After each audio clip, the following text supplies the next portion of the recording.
শান্ত সুনিবিড় এক গ্রাম। সেই গ্রামে ছিল এক বৃদ্ধ আর এক বৃদ্ধা।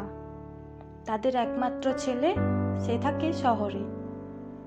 সেখানে এক বড় কোম্পানিতে উচ্চপদস্থ কর্মকর্তা। কোম্পানিতে তার যথেষ্ট সুনাম আছে। কোম্পানির মালিক তার কর্মদক্ষতা ও আদব কায়দায় তার উপর খুবই সন্তুষ্ট। সে মালিককে এতটাই সম্মান করে যে মালিক মাঝে মাঝে ভাবে ছেলেটি হয়তো কোনো সম্ভ্রান্ত ঘরের সন্তান। তার পিতামাতা নিশ্চয় খুবই ভদ্র এবং শিক্ষিত, তাই এমন সন্তান হয়েছে। সেই সন্তান মালিকের প্রতি যতটা শ্রদ্ধাশীল, পিতামাতার প্রতি ততটাই উদাসীন। মাস শেষে বাড়িতে বৃদ্ধ পিতামাতার জন্য মাসিক খরচ পাঠিয়ে তার দায়িত্ব শেষ করে দেয়। এরপর আর কোনো দায়িত্ব পালন করার প্রয়োজন অনুভব করে না। এদিকে তার পিতামাতার সে একমাত্র সন্তান হওয়ায় তার প্রতি তারা অত্যাধিক স্নেহশীল। তাই তাকে দেখার জন্য সবসময় উদগ্রীব হয়ে থাকে। কিন্তু ছেলেটির তার পিতামাতাকে দেখার জন্য গ্রামের বাড়িতে যাওয়ার এতটুকু সময় হয় না। এ মতাবস্থায় একদিন তার বাবা তার কাছে চিঠি লিখলেন। স্নেহের পুত্র, জানি না কেমন আছো, তুমি তো বড়ই ব্যস্ত। এই বৃদ্ধ পিতামাতাকে প্রতি মাসে একবার এসে দেখারও তোমার সময় হয় না। তুমি আমাদের একমাত্র সন্তান। তোমাকে দেখলে আমাদের হৃদয়টা প্রশান্তি লাভ করে। আমাদের আর কোনো সন্তান নেই। নিজেদের সকল পুঁজি আর ভালোবাসার স্নেহের পরশ দিয়ে তোমায় চিরকাল আগলে রেখে বড় করেছি। আজ আমাদের এই অসহায় আর একাকিত্বের সময় তুমি তোমার ব্যস্ততার অজুহাত দেখিয়ে মাসের পর মাস আমাদের থেকে দূরে থাকো। বছরে একবারও দেখতে আসো না। মাস শেষে শুধু কটা টাকা পাঠিয়ে মনে করো নিজের দায়িত্ব শেষ করেছো। বাবা, তুমি যদি আসতে না পারো তাহলে আর টাকা পাঠিও না। আমরা তোমার টাকার জন্য ঈশ্বরের কাছে খুঁজে তোমাকে দুনিয়াতে আনিনি। তোমাকে দুনিয়াতে এনেছি তোমার সান্নিধ্য ও ভালোবাসা এবং তোমার সন্তানদের পরশ ও তাদের মুখে দাদু ঠাকুমা ডাক শুনবো বলে। তোমাকে আদর স্নেহ করে বড় করেছি বৃদ্ধ বয়সে তোমার সেবা পাবো বলে। পৃথিবীর বুকে কারো কাছে যেন ছোট না হও, তাই নিজেদের শ্রম আর পরিশ্রম দিয়ে তোমাকে শিক্ষিত করেছি। আর আজ সব কিছু পেয়ে নিজে স্বয়ংসম্পূর্ণ হয়ে আমাদের প্রতি তোমার দায়িত্ব ভুলে গেছো? এই জন্যই কি তোমাকে কোলে পিঠে করে মানুষ করেছি? এটি তোমার হতভাগ্য পিতা। পিতার চিঠি পড়ে ছেলেটি খুবই বিরক্ত হয়ে গেল। ভাবতে লাগলো, হায় রে, আমার পিতামাতা বোঝে না এখানে আমাকে টিকে থাকতে কতই না পরিশ্রম করতে হয়। সকালে ঘুম থেকে কি যে দৌড় শুরু হয় তা গ্রামে থাকা পিতামাতা কি করে বুঝবে? ছেলে তারপরও সিদ্ধান্ত নিল আগামী কালই সে গ্রামে যাবে।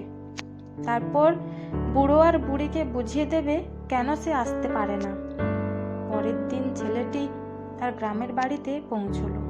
বিশাল বাড়ি, শুনশান নীরবতা। মনে হয় এই বাড়িতে কেউ থাকে না। সে ভিতরে প্রবেশ করলো, কাউকে দেখতে পেল না। তখন সে রান্নাঘরের দিকে গেল। দেখলো তার স্নেহময়ী মা মাথা নিচু করে তরকারি করছে। ছেলের পায়ের আওয়াজ শুনে তিনি মাথা তুলে তাকালেন। বহুদিন পর আসা একমাত্র ছেলেকে দেখতে পেয়ে তার মায়ের ধূসর বিষণ্ণ চোখ দুটি এক অপার্থিব উজ্জ্বলতায় ভরে গেল। দুর্বল শরীরে তাড়াতাড়ি উঠতে গিয়ে মায়ের শরীরটা যেন একটু দুলে উঠল। ছেলে তাড়াতাড়ি এগিয়ে মাকে জড়িয়ে ধরল। মাও তার প্রিয় সন্তানের বুকে আশ্রয় পেয়ে পরম নির্ভরতায় আঁকড়ে থাকলো। ছেলের মনে হলো মায়ের শরীর যেন একটু কাঁপছে। বুঝতে পারল তাকে কাছে পাওয়ার উত্তেজনায় কাঁপছে। অনেকদিন পর তাকে পেয়ে মা এমন ভাবে ধরে রেখেছে যেন আর কোথাও যেতে না পারে। ছেলে অস্ফুট কণ্ঠে মাকে বলল, মা, বাবা কোথায়? বহুদিন পর ছেলের মুখে মা ডাক শুনে মায়ের দুই চোখ ভিজে উঠল। শাড়ির আঁচল দিয়ে চোখ মুছতে মুছতে মা বলল, বাড়ির পিছনের উঠানে বসে আছে। ছেলে আস্তে করে মাকে ছেড়ে পিছনের উঠানে গেল। ছেলের পিছে পিছে মাও এগিয়ে গিয়ে দরজার চৌকাঠে দাঁড়িয়ে থাকলো। ছেলে উঠানে এসে দেখতে পেল বাবা একটা লম্বা টুলের ওপর বসে রোদ পোহাচ্ছে। ছেলে বাবাকে প্রণাম করে বাবার পাশে বসলো, কিন্তু বাবা পাশে বসা ছেলের দিকে ফিরে তাকালেন না। ছেলে জিজ্ঞাসা করলো, কেমন আছো বাবা?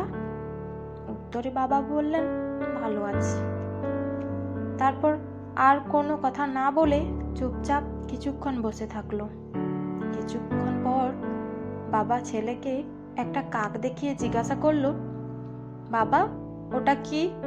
ছেলে উত্তর দিল, ওটা কাক। তারপর কিছুক্ষণ চুপচাপ থেকে আবার বাবা বলল, ওটা কি? ছেলে আবার বলল, ওটা কাক। কিছুক্ষণ পরে বাবা আবার বলল, ওটা কি? ছেলে আবার কিছুটা রেগে গেল। তারপরও নিজেকে সামলে নিয়ে বলল, ওটা কাক। আবার কিছুক্ষণ চুপ থেকে বাবা বলল, ওটা কি? এবার ছেলে নিজের রাগ আর সামলাতে রাখতে পারল না। বলল, তোমাকে বারবার বলছি ওটা কাক, ওটা কাক, তারপরও তুমি বারবার জিজ্ঞাসা করছো ব্যাপারটা কি? বাবা এবার ঘুরে ছেলের রাগান্বিত চেহারার দিকে তাকালেন। তারপর স্ত্রীকে বললেন, আমার টেবিলের উপর থেকে ডায়েরিটা নিয়ে আসো তো। মা টেবিলের উপর থেকে ডায়েরিটা এনে স্বামীর হাতে দিলেন। বাবা ডায়েরিটা হাতে নিয়ে বেশ ভিতরের পাতা উল্টিয়ে ছেলেটির হাতে দিলেন। বললেন, পড়ে দেখো। ছেলেটি অবাক হয়ে ডায়েরিটি হাতে নিয়ে পড়তে লাগলো। তাতে লেখা ছিল, আজ আমাদের একমাত্র ছেলের 3 বছর বয়স পার হয়েছে। সে একটু একটু আদো আদো বলে কথা বলতে পারে। আমি স্কুল থেকে এসে ওকে কোলে নিয়ে বাড়ির পিছনে উঠানে বসেছি। এমন সময় ও একটি কাক দেখতে পেল। সে কাকটাকে দেখিয়ে বলল, ওটা কি?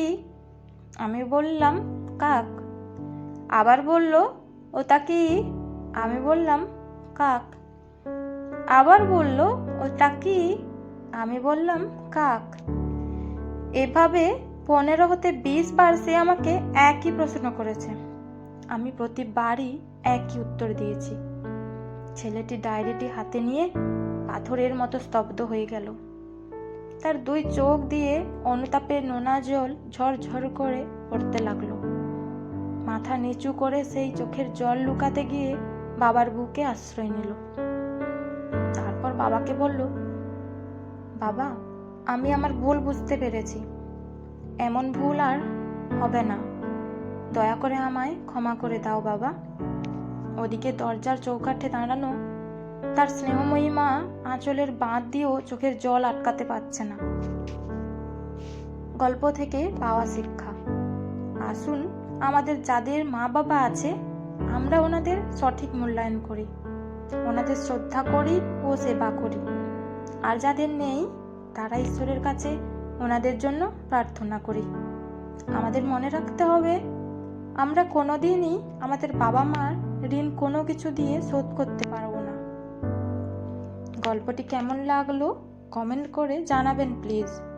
আর পরবর্তী গল্পের জন্য চ্যানেলটি সাবস্ক্রাইব করুন এবং পাশে থাকা বেল আইকনটি ক্লিক করে রাখুন। Thanks for watching.